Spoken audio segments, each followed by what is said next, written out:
Here's a statement that's guaranteed to ruffle feathers in the MotoGP paddock. One of the sport's most respected insiders believes Ducati completely abandoned their core identity when they signed Marc Marquez. But here's where it gets controversial. The results are making that criticism look foolish. When Marc Marquez made his leap from the Gresini satellite team to Ducati's flagship factory squad, the decision sent shockwaves through the entire MotoGP community. This wasn't just another rider transfer. It was a seismic shift that left many questioning whether Ducati had lost their way. The move became even more contentious when you consider who got pushed aside: Jorge Martin, who was actually leading the championship standings at the time. For those new to MotoGP politics, here's what made this so explosive. Martin didn't just lose his factory seat. He went on to claim the World Championship title anyway, then completely severed ties with the entire Ducati family by jumping ship to Aprilia's factory team. Meanwhile, Enea Bastianini, the rider Marquez directly replaced, initially expressed genuine shock at the decision. But here's the part most people miss, and it's the part that makes this story absolutely fascinating. Marquez isn't just performing well in his new red leathers. He's delivering what might go down as one of the most devastating championship campaigns in modern MotoGP history. Think about these numbers for a moment. 8 victories in the first 12 races, including an absolutely ruthless streak of 5 consecutive wins that has built him a commanding 120-point championship lead. These aren't just good results. They're the kind of numbers that rewrite record books. Now enter Carlo Pernat, a veteran MotoGP manager whose opinions carry serious weight in the paddock. Pernat had skin in the game since he represented Bastianini, so his criticism wasn't entirely surprising. However, his perspective reveals something deeper about what many viewed as Ducati's betrayal of their own principles. According to Pernat, Ducati had built their entire brand identity around a very specific philosophy: nurturing and developing their own champions from within their satellite teams. The perfect example? Francesco Bagnaia, who spent 2 full seasons learning the ropes with the Pramac satellite squad before earning his promotion to the factory team, where he promptly captured back-to-back world championships in 2022 and 2023. This development pathway wasn't just good business. It was Ducati's trademark approach. And this is where the controversy really heats up.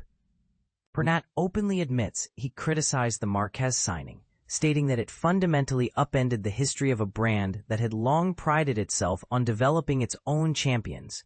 But here's the kicker, and this is what makes the situation so deliciously complicated. The results are making it impossible to argue with Ducati's decision. Let's examine Ducati's factory rider pairings over recent years to understand the pattern. Bagnaia and Bastianini rode together in 2023 to 24. Bagnaia partnered with Jack Miller from 2021 to 22, while Andrea Dovizioso shared duties with Danilo Petrucci in 2019 to 20, and Jorge Lorenzo in 2017 to 18. The current 2025 pairing of Marquez and Bagnaia breaks this established mold entirely. There's another layer to this story that's absolutely fascinating and rarely discussed. Many insiders suspect Ducati signed Marquez not necessarily because they needed him, but because they feared what he might accomplish on rival machinery. With Marco Bezzecchi currently sitting 4th in the championship and climbing on Ducati equipment, imagine what Marquez might have achieved with a competitive bike from Honda, Yamaha, or KTM. Pernat's full explanation reveals the complexity of the situation. I myself criticize that move, and I won't deny it, because it essentially upended the history of a brand that had long been developing its own champions. But given the results Marquez is achieving, it's impossible to say it wasn't the right move. He continues with a defense of Ducati's loyalty, just as it's wrong to say that Ducati has that style and is abandoning Pecco. They've always helped everyone. Just look at the second chances they gave to Jack Miller, Andrea Dovizioso himself, or even Enea Bastianini between 2023 and 2024. But here's where things get really interesting and potentially troubling for Ducati's future harmony. While Ducati management celebrates Marquez's spectacular form, reports suggest they're simultaneously growing increasingly concerned about Francesco Bagnaia's struggles. Johann Zarco has pointed to Luigi Dall'Igna as the mastermind behind Ducati's current dominance, noting that Honda won't return to championship contention until they find a way to outmaneuver him strategically. Yet Marquez has consistently demonstrated an almost supernatural ability to extract performance from any motorcycle he rides. Consider this statistic that should worry every Bagnaia fan.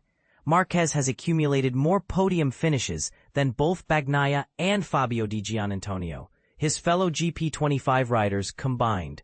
That's 10 podiums for Marquez versus 9 for the other two combined. The most controversial aspect of this entire situation might be its long-term implications for Bagnaia. Sources within Ducati reportedly describe growing frustration with the two-time champion's inability to adapt to this year's Desmosedici motorcycle.